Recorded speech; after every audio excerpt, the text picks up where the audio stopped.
Hello and welcome to easy learning smart learning. आज के video में हम सीखने वाले हैं कि जियो रेफरेंसिंग हम किस तरीके से कर सकते हैं।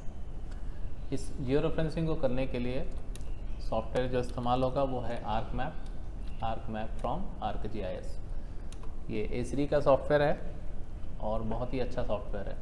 जियो रेफरेंसिंग करने के लिए आपको कुछ चीज़ें पहले से आनी चाहिए, जैसे कोऑर्डिनेट सिस्टम का ज्ञान आपको होना चाहिए कि जो मानचित्र में मैप में हम कोऑर्डिनेट सिस्टम देखते हैं वो कैसे देखते हैं। लॉन्गिट्यूड लैटिट्यूड आपको पता होना चाहिए, जिसे शॉर्ट में हम लैट लॉन्ग कहते हैं। और लास्ट में इस सॉफ्टवेयर जो आपके पास में होना चाहिए आर्क मैप का। आप किसी भी सॉफ्टवेयर में जियो रेफरेंसिंग कर सकते हैं, बनिस्बत आपको ये पता होना चाहिए कि जियो रेफरेंसिंग होती क्या है।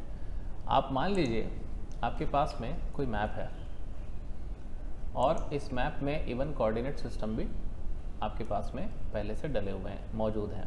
आपने प्रिंटेड मैप लेके आया। अब आप करना क्या चाहते हैं, देखिए ये आपका डिजिटल ग्लोब है और डिजिटल ग्लोब में आप इस मैप को प्रोजेक्ट करना चाहते हैं। तो सबसे पहला सवाल आपके मन में ये आएगा कि आप इस मैप को रखेंगे तो कहाँ रखेंगे। तो ये जो लोकेशन है इसे हम ग्राउंड सिस्टम कहते हैं, ठीक है। अगर आपको ग्राउंड सिस्टम पता नहीं हो कि इन पॉइंट्स को हम कहाँ पे एक्चुअली प्लेस करेंगे, जिसे हम एक्चुअली कहते हैं प्रोजेक्शन करना, तो इस प्रोजेक्शन करने की टेक्निक को ही एक्चुअली में जियो रेफरेंसिंग कहा जाता है। डेफिनेशन देखिए जो USGS के द्वारा दिया गया है। जियो रेफरेंसिंग का मतलब होता है आपका जो मैप का डिजिटल मैप या एरियल फोटोग्राफ का कोऑर्डिनेट सिस्टम है, इसको आप ग्राउंड सिस्टम या जियोग्राफिक कोऑर्डिनेट के साथ में रिलेट करते हैं। इसे ही हम क्या कहते हैं, जियो रेफरेंसिंग कहते हैं। तो जियो रेफरेंसिंग करने के लिए एक एग्जांपल लेते हैं। सबसे पहले आर्क मैप स्टार्ट करते हैं। वर्जन कोई सा भी हो, आपके पास 10.1 से लेके 10.7 या जो भी लेटेस्ट वर्जन आप इस्तेमाल कर रहे हैं, इसमें वर्जन का कोई ज़्यादा महत्व नहीं है। जियो रेफरेंसिंग उसी तरीके से होगा जैसे पहले होता था। तो इस सॉफ्टवेयर को चालू कर लें। सॉफ्टवेयर चालू करने के बाद में आपके पास में कोई ना कोई एक स्कैन मैप होनी चाहिए। स्कैन मैप होगी तभी आप जियो रेफरेंसिंग कर पाएंगे। तो मैं यहाँ पे एक एग्जांपल ले रहा हूँ। मैं जिस ज़िले में रहता हूँ उस ज़िले का नाम है धमतरी। धमतरी जो शहर है, देखिए यहाँ पे एक मैसेज आया था जिसे मैंने स्किप कर दिया। वो मैसेज मैं आपको दिखाना चाहूँगा, फिर आपको धमतरी शहर के बारे में बताऊँगा। यहाँ पर जैसे ही मैंने इस इमेज को ऐड किया, इम्पोर्ट किया, यहाँ पे मेरे पास एक मैसेज आ रहा है अननोन स्पेशल रेफरेंस। स्पेशल यहाँ पे जो वर्ड है, ये वर्ड है किससे रिलेटेड, जो ग्राउंड सिस्टम होता है ना उसके लोकेशन से रिलेटेड वर्ड है। स्पेशल का मतलब होता है, इसका कोई हिंदी अर्थ मत निकालिए आप। इसका मतलब ये होता है कि भाई ये जो रिलेशन है, मतलब ये किस चीज़ से संबंधित चीज़ हम देख रहे हैं, जियोग्राफिकल चीज़ से, अर्थ से रिलेटेड जब कोई चीज़ हम देखते हैं, कोई सूचना देखते हैं, तो हम बोलते हैं स्पेशल इन्फॉर्मेशन। तो इस इमेज की जो इन्फॉर्मेशन है वो अननोन है। अभी ये हमने ले तो आया, लेकिन आप यहाँ पे बहुत सारी चीज़ों को ऑब्जर्व करिए कि जब मैं यहाँ पे माउस को इस तरीके से ड्रैग एंड मतलब मूव कर रहा हूँ, तो आप यहाँ पे कोऑर्डिनेट्स देखिए, यहाँ पे लिखा हुआ है अननोन यूनिट्स। और ये सिर्फ एक सेटिंग करने से नहीं आ जाएगी कि आप लेयर की प्रॉपर्टी में गए और सेट हो गया, ऐसा नहीं है। इसे ही हमें क्या करना है, जियो रेफरेंस करना है। तो जियो रेफरेंस करने के लिए सबसे पहला स्टेप्स है कि आप लेयर्स में जाएं, लेयर्स की प्रॉपर्टीज़ में जाएं। प्रॉपर्टीज़ में जाने के बाद कोऑर्डिनेट सिस्टम में आप यहाँ से जियोग्राफिकल कोऑर्डिनेट सिस्टम में जाएं और यहाँ से वर्ल्ड चुनें। और जो कोऑर्डिनेट सिस्टम इस मैप में मौजूद है वो है लेट लॉन्ग, मतलब उसे हम DMSB बोलते हैं शॉर्ट में, decimal minutes and degree minute and seconds. तो इसे आप अप्लाई करें, ओके करें। और जूम करके मैं आपको दिखाता हूँ कि इसमें जो आपको कोऑर्डिनेट्स दिए हुए हैं ये डिग्री में, मिनट्स में और सेकेंड्स में दिए हुए हैं। तो आपको केवल करना ये है, इन स्टेप्स को फॉलो करना है। तो पहला स्टेप आपने लेयर प्रॉपर्टीज़ में जाके उसे वर्ल्ड जियोग्राफिक कोऑर्डिनेट सिस्टम में चेंज कर लिया। फिर आप जो इसमें कोऑर्डिनेट्स को ऐड करेंगे, तब आपको ध्यान रखना है कि एक टाइम पे एक ही कोऑर्डिनेट ऐड होता है और कोऑर्डिनेट ऐड करने के लिए आपको बिल्कुल भी कोई भी हड़बड़ी नहीं करनी है।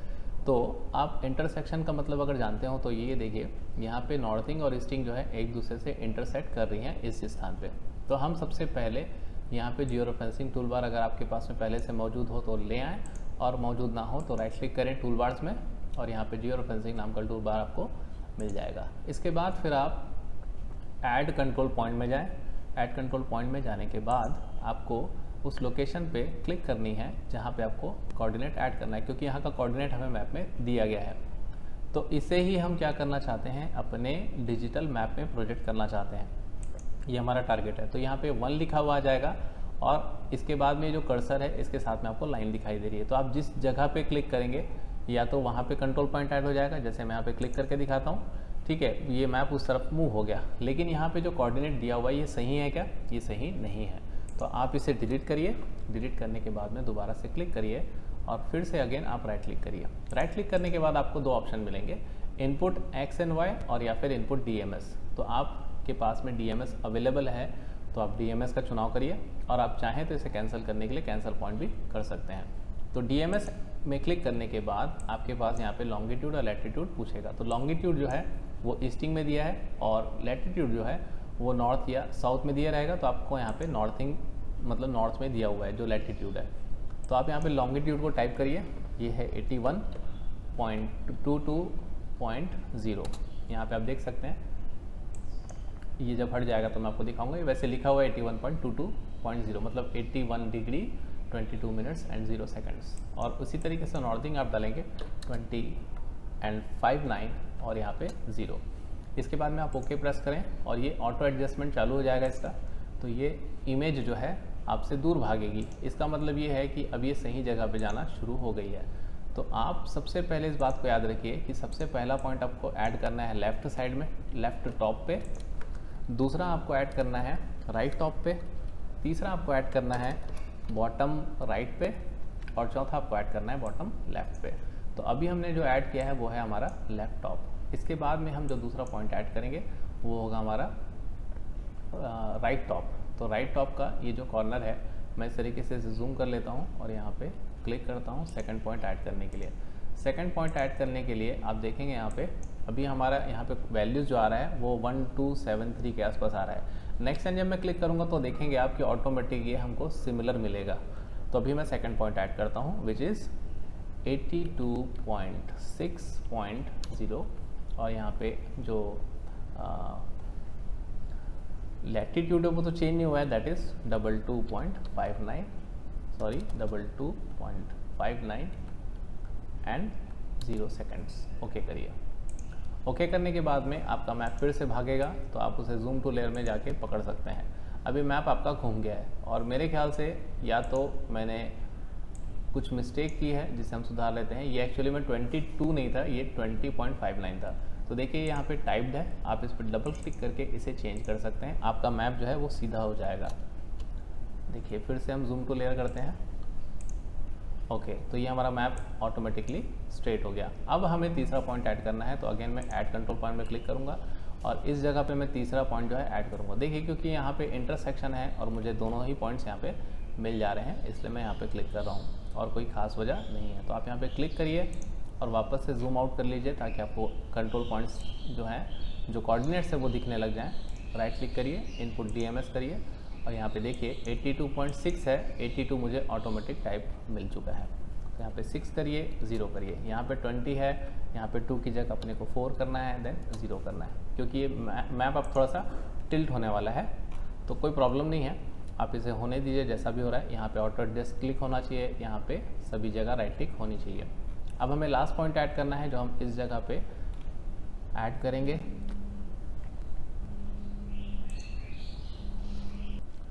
चौथा पॉइंट ऐड करना है तो इसका कोऑर्डिनेट हम देख लेते हैं।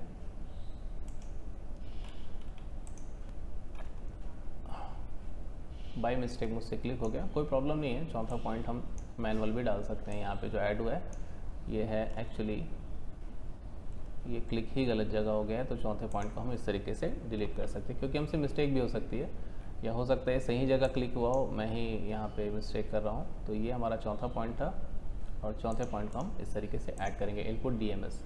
तो यहाँ पे 81.33 ऑलरेडी लिखा हुआ है, बट यहाँ पे हमें 0 करना है और यहाँ पे 20.4 है तो 20.4 करके इसे भी 0 कर देंगे, देन ओके प्रेस करेंगे। तो ये हमारा जो फाइनल आउटकम आ गया चारों को ऐड करने के बाद।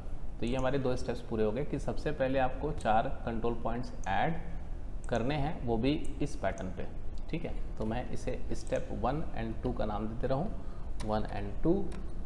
देन आफ्टर आपको क्या करना है, अभी काम शुरू हुआ है, ख़त्म नहीं हुआ है। अब आपको क्या करना है, जियो रेफरेंसिंग में जाके अपडेट डिस्प्ले करना है। तो ये जो मैप है आपका ऑलरेडी अपडेटेड है तो अपडेट नहीं होगा, और अगर नहीं है तो अपडेट हो जाएगा। फिर आपको अपडेट जियो रेफरेंसिंग करनी है, तो ये आपकी जो कंट्रोल पॉइंट्स है वो ऐड हो जाएंगे। And the last step is, अब आपको ये जो आपने इमेज बना ली है, ठीक है, आपने सारे पॉइंट्स ऐड कर दिए हैं, तो अगर आप इस समय पे इसको बंद कर देंगे तो ये यहाँ से सेव नहीं हो पाएगा। तो आपको क्या करना है, रेक्टिफिकेशन करना है, अगला जो आपका काम है। तो आप यहाँ पे जाइए और अपडेट जियो रेफरेंसिंग करने के पहले आपको क्या करना है, रेक्टिफिकेशन करना है। रेक्टिफिकेशन का मतलब ये होता है कि आपने जो प्रोजेक्शन किया है, अब आप उस इमेज को कोऑर्डिनेट के साथ में इन निम्नलिखित फॉर्मेट में ट्रांसफ़र कर सकते हैं। तो यहाँ पे देखेंगे आपको ऑप्शन मिलेगा कि आप कहाँ पे सेव करना चाहते हैं। तो मैं यहाँ से फ़ोल्डर का चुनाव कर लेता हूँ। फ़ोल्डर का चुनाव है मेरा डेस्कटॉप फोल्डर के अंदर GIS, और यहाँ पे मैं कुछ नाम रख देता हूँ इस फाइल का। जैसे ये धमतरी का पॉलिटिकल मैप है, तो धमतरी पॉलिटिकल इसका नाम रख देते हैं। इसे ऐड करते हैं। ऐड के टाइम पे आपको केवल फ़ोल्डर ऐड करना है लाइक दिस, और फाइल का नाम आपको यहाँ इस जगह पे देना है। तो मैं यहाँ पे इसका नाम दे देता हूँ धमतरी पॉलिटिकल, और यहाँ पे फॉर्मेट में आप JPG है, TIFF है, BMP है, वगैरह वगैरह आप कोई भी चुन सकते हैं। नॉर्मली जो सबसे ज़्यादा वर्ल्ड वाइड चलता है वो TIFF फॉर्मेट चलता है, इसमें क्वालिटी बहुत अच्छी आती है, TIFF tabbed image file format. और कंप्रेशन टाइप में अगर जितना ज़्यादा आप JPG कंप्रेशन का यूज़ करना चाहते हैं, या जो भी आपको अगर नॉलेज है तो अच्छी बात है, अदरवाइज इसको आप नन करके छोड़ सकते हैं। वैसे मैं JPG चुनूँगा ताकि इसका जो कंप्रेशन क्वालिटी है वो थोड़ा सा अच्छा रहे। अब इसे आप जैसे सेव में क्लिक करेंगे तो यहाँ से इमेज जो है वो एक्सपोर्ट होना चालू हो जाएगी। इमेज एक्सपोर्ट होगी तब आप जैसे ही यहाँ से मैसेज गायब हो जाए तो आपके पास आपने जो इमेज लेके आई थी आप इसे रिमूव कर दीजिए। अब आप इस चीज़ को याद करिए कि जब हम इस फ़ोटो को लेके आए थे तो इसके कोऑर्डिनेट सिस्टम जो हैं वो कुछ भी बता रहे थे, लेकिन अब देखिए इसमें आपको सही कोऑर्डिनेट्स दिखाई दे रहे हैं, पहली चीज़। दूसरी चीज़ ये कि आप इस फोल्डर को रिफ्रेश करिए, अपने यहाँ पे एक टिफ फाइल जो है वो एक्सपोर्ट करके रखी है, आप इसे इंपोर्ट करेंगे तो ये जो इमेज आपको दिखाई दे रही है ये एक्यूरेट कोऑर्डिनेट सिस्टम के साथ में है। और आप इसे गूगल अर्थ में भी ओपन कर सकते हैं, मैं वो भी आपको दिखाता हूँ। तो गूगल अर्थ आप ओपन कर लीजिए, यहाँ से जाके फाइल में आप इसे ओपन करिए। अगर आप इसमें वो इमेज को ओपन करेंगे जो आपकी, लेकिन आप अगर इसमें टिफ फाइल को, जो जियो टिफ फाइल है उसे अगर आप ओपन करेंगे तो ये एग्जैक्टली जिस जगह पे धमतरी शहर है जियो रेफरेंसिंग करने की, आप इसे ओके कर दीजिए। ओके करने के बाद में आप इस इमेज को यहाँ से हटा के देखिए तो आपको यहाँ पे लिखा हुआ दिखेगा धमतरी शहर, और आप इसे ऑन करेंगे तो आपको देखिए एग्जैक्टली ये जैसे यहाँ पे एक रिजर्वेयर नज़र आ रहा है, उसके सारे कोऑर्डिनेट्स भी सेम टू सेम है। तो ये तरीका होता है जियो रेफरेंसिंग करने का। तो करना ना भूलें, शेयर करना ना भूलें, अपने क्वेश्चंस हमें कमेंट सेक्शन पे ज़रूर भेजें ताकि अगला लेक्चर हम प्रोड्यूस कर सकें। थैंक